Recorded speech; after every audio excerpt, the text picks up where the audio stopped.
Welcome to Halacha in a Year, where we can get to learn all the most relevant halacha through the prism of the Kitzur Shulchan Aruch. You are listening to Rabbi Ya'akov Trump. This year is kindly sponsored by the Moshe Group and CA in zechus of Rivka Biela, bas נחמה שיפרה, and in honor of Rabbi Trump. Today we're going to be learning the halachas of Muktza. These are things which are set aside on Shabbos, which a person is not allowed to move on Shabbos. This is a rabbinic enactment which is made to avoid us interacting with things on Shabbos which we are not allowed to be using. And we're going to look at a very brief overview of Muktza today. This is Siman Peiches, the 88th chapter in the Kitzur Shulchan Aruch. We're going to look at manan concepts. We're going to look first of all at 5 different types of categories of items. They are Muktza machmas gufay, something which has no use on Shabbos, noilad, something which came into being on Shabbos, kli shemalachta le'isur, a item which is used for primarily asur activities, Muktza machmas kesron kis, something which is very expensive and a person is very careful about, which therefore makes it a higher level of Muktza. And finally, kli shemalachta le'heter, a item which is primarily used for permissible activities. And then we're going to look at the mevatel kli me'echonai, making a item unusable, setting things aside, touching and moving Muktza, and then finally moving Muktza under extenuating circumstances. Let's jump straight in and understand this. So the first type of Muktza is what's called Muktza machmas gufay. This is one of the highest levels of Muktza. This is something which has no utility on Shabbos whatsoever. This type of item may not be moved on Shabbos at all. So let's just understand this. What types of non-food items are considered Muktza and may not be handled? So included in this are wood, stones, feathers, skins, wool, skins that are not processed. Wool, flax, or live animals are considered Muktza machmas gufay. Nut or eggshells, hardened bones that dogs cannot eat even, or let's say unattached doors or windows or broken vessels that are not usable. All these things are considered Muktza machmas gufay and may not be moved on Shabbos at all. What kinds of foods are considered Muktza? So we're talking about something which is usually a food which human beings would have, but is inedible for humans. Even though an animal may be able to eat it, since it is a human food and is inedible to humans, then it is considered Muktza machmas gufay and cannot be moved. What items are not considered Muktza and may be handled on Shabbos? So in this category are things that, let's say you have a food which you do not think you would eat because it's a little hard to eat, but in its current state, but technically speaking could be eaten. So it wasn't really put out of your mind and could be moved on Shabbos. Or let's say you put food away into storage, it's still edible, it's not Muktza. Dog food as well, seeing as it's meant to be dog food, it is allowed to be moved. Similarly, if you have bones which have, let's say, marrow in them and the dogs will be able to eat them, that is also fine. If you have bones which are stripped of meat but they're fit for animals, these are considered movable, they're not Muktza as well. So when is this determination made as to when they are Muktza or not? It is when the sun goes down on a Friday afternoon. At that point in time, is this item set up for usage on Shabbos or is it not? And that's when this determination is made and it is set, it is pegged at that point in time. What about a utensil which breaks on Shabbos? Are the shards Muktza? So it depends.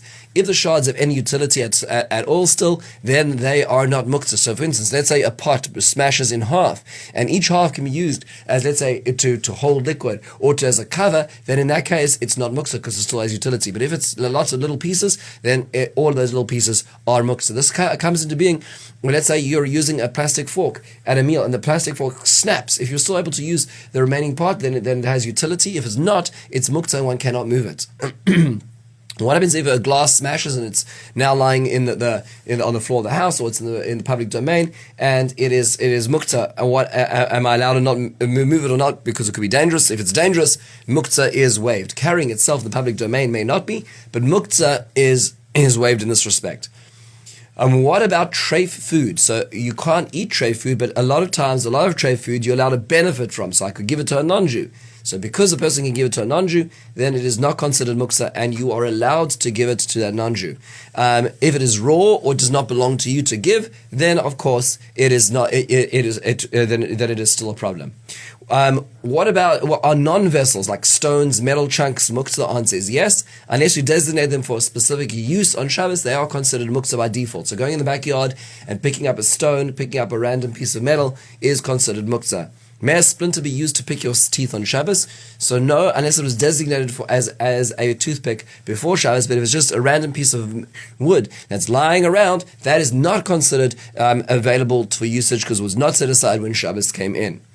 Now, The next topic is noilad. This is something which came into being on Shabbos. So these are Muktza and may not be handled. It's because it was not set aside for usage when Shabbos came in. What are examples of this? So let's say a fire burns something and you have ashes which have now come into being on Shabbos, eggs which are laid, sap which came out of the tree, fallen fruit. So even though the fruit was in existence, but it was in a state in which the only way I could access it was by performing a malacha, it's considered noilad. Similarly, freshly milked milk. What happens if a non-Jew is the one who picks the fruit or milks the milk? So the answer is, it is still Muktza on Shabbos.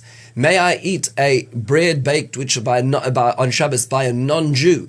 So in this case, they say there's no bread to be had, and one's in a primarily non-Jewish town where the bread is primarily baked for non-Jews. So it's not an issur of Amira La'akum, a non-Jew doing work for a Jew. So in that case, at Shas Hadachak, when there's no other alternatives, one can't borrow any other bread, one may in fact eat that. We now move on to our third category of Muktza, and this is called Klisha, Malachtai Le'isar. You have an item which is its primarily usage is for a prohibited activity on Shabbos. This may not be moved. This is considered Muktza. What are examples of this? So a mortar, like a hand mortar to grind things, a hammer, a grinder, a hatchet, an axe, a shofar, a lamp. These are things which primarily activity is an asr activity. A sewing needle, wax candles, wicks, these types of things may not be moved on Shabbos. May they be moved at all? The answer is, technically speaking, they may be moved on Shabbos, but only l'tzarech gufay or l'tzarech mekama, for its own usage or for the usage of its place. What does gufay mean, its own usage? So let's say I use my hammer to crack nuts. Cracking nuts on Shabbos is allowed as long as it's not too finely cracked to be toichein, but I'm allowed to crack open nuts on Shabbos using a hammer, which is a kli shalato isra, may be used for this particular mutter activity. What is the tzarech mukama, for the need of its place? That is, let's say I suddenly forgot to put away the screwdriver and left it on one of the Shabbos chairs. We have guests coming, somebody's sitting in that chair. You may pick up that screwdriver and put it elsewhere. Now, once you're handling it, how much are you allowed to handle it? Meaning, if you let's say you wanted that chair and you want to take the screwdriver off that chair for the person to sit down, do you have to drop it the moment it's off the edge of the chair, or may you put it somewhere else? The answer is, once it's in your hand, you may put it even in another room. You do not need to drop it right away, because once you're moving it, you are moving it until you put it down. Then you may not move it anymore. Are tefillin considered muktzah? The answer is yes, because one is not allowed to put tefillin on Shabbos. So according to many opinions, they are muktzah. This is a klisha melachta le'isur. It is a item which is used primarily for an asur time activity on Shabbos.